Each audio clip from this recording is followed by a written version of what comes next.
Assalamualaikum warahmatullahi wabarakatuh. Waalaikumsalam warahmatullahi wabarakatuh. Alhamdulillah wa syukrulillah wassalatu wassalamu ala rasulillah la khawla wa la quwata illa billah amma ba'd. Para alim, habaib, dan para asatid, para calon-calon penghuni surga semuanya. Sebenarnya bahwa kita semuanya umat Islam, jangankan ulamanya, bahkan orang awam pun punya kewajiban di dalam perjuangan menegakkan syariat khilafah itu sesuatu yang sudah sangat maklum. Maklumun minatini bidarurah.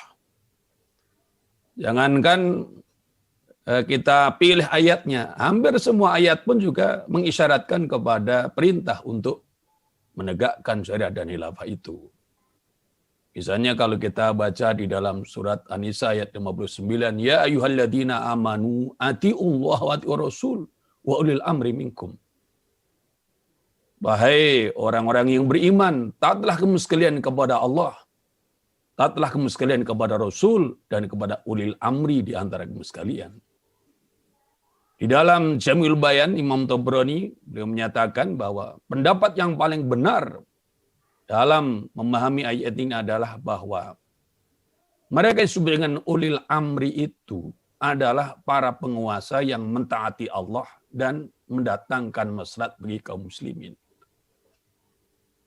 Kemudian wajhul istidlal daripada ayat ini adalah bahwa Allah wajibkan kepada kita kaum muslimin untuk taat kepada Allah, taat kepada Rasul, dan kemudian taat kepada pemimpin. Nah, pemimpin yang mana? Yaitu pemimpin yang mentaati Allah dan mendatangkan kemaslahatan bagi kaum muslimin. Oleh karena itu, kita pun juga wajib untuk mewujudkan kepemimpinan yang taat kepada dan Rasulnya itu. Nah, yang menjadi masalah adalah di antara kalangan orang alim sekarang ini ada yang menganggap bahwa yang ada sekarang sudah ideal gitu. Kita bukan berarti menafikan yang sudah ada, namun kita punya kewajiban untuk terus berjuang agar yang memimpin di tengah umat itu adalah yang ideal sebagaimana yang diperintahkan dan Rasulnya. Lalu bagaimana di antara tanda-tanda bahwa pemimpin itu pemimpin yang ideal, yang benar-benar ulil amri kita, yang wajib kita taati?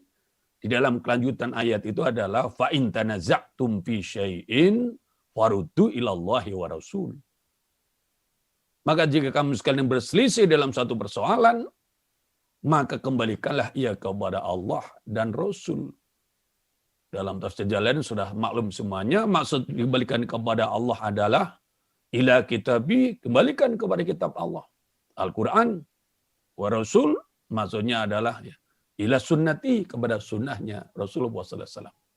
Nah pertanyaannya adalah, apakah sekarang ini para pemimpin kita demikian? Memimpin kita untuk taat kepada Allah, taat kepada Rasul, kemudian menjadikan kepemimpinan itu sebagai kemaslahatan bagi Islam dan kaum muslimin, juga kepada umat manusia keseluruhan.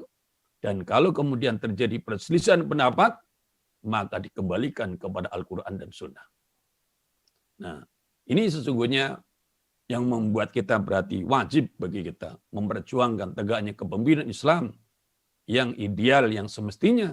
Dan tentu sejarah juga telah mencatat, tidak ada kepemimpinan Islam yang sejati, yang benar-benar menegakkan Islam, menjadikan kita semuanya meraih kembali kemuliaannya, kecuali kepemimpinan yang diwariskan oleh Nabi kepada para sahabat, yaitu dalam sistem khilafah ala minhaji nubuwah. Nah, kemudian menjadi masalah kita sekarang adalah kenapa di antara ulama sendiri kadang masih berbeda sikap gitu. Sebetulnya kalau secara keilmuan yakinlah tidak ada ulama yang berbeda pendapat bahwa kita wajib untuk menegakkan perjuangan ini. Yang membedakan adalah kecenderungan. Kecenderungan yang mana? Ada sebagian ulama yang lebih cenderung kepada dunia, ada yang kecenderungannya itu lebih kepada akhirat. Menarik adalah apa yang disampaikan oleh Al-Habib Abdullah bin Al-Haddad dalam kitab Nasihat Diniyah, yang merupakan bacaan para kiai dan santri pesan-pesan pada umumnya. Itu di halaman yang ke-22 disebutkan tentang alamat atau tanda-tanda ulama. Karena ulama ada ulama dunia, ada ulama akhirat. Famin alamatil alimil ma'dudi min ulamil akhirah.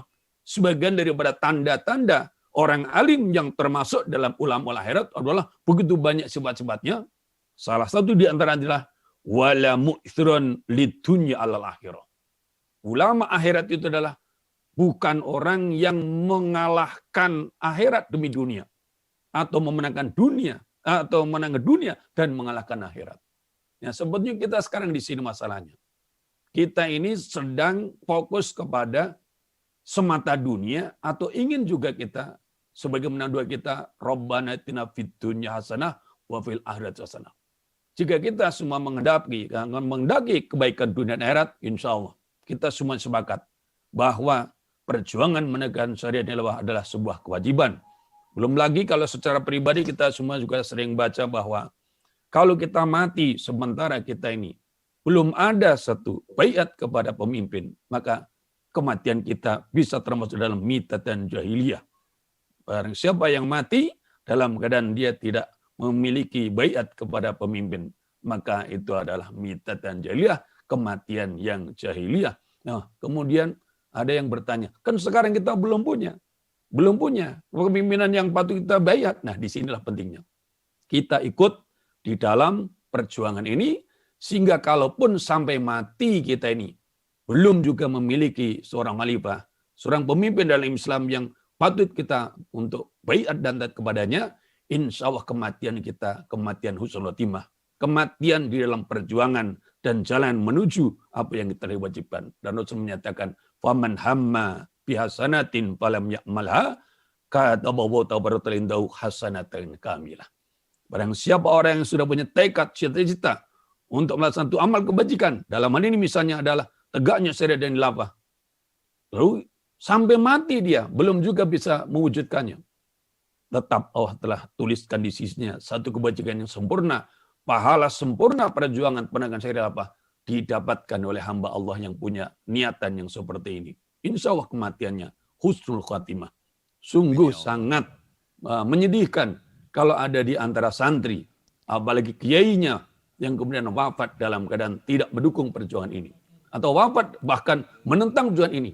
Lalu bagaimana ia akan bertanggung jawab di hadapan Allah dan Rasulnya nanti. Amin. Dan kalau masalah kemudian bahwa Nusantara ini, Indonesia yang Majlis Islam ini adalah bagian daripada Daulah Khilafah, itu sudah niscaya. Sebab kenapa di Nusantara ini menjadi Majlis Muslim? Karena dulu yang mendakwahkan agama bukan hanya para wali, bukan hanya para kiai, bukan hanya para ustadz atau ustadzah.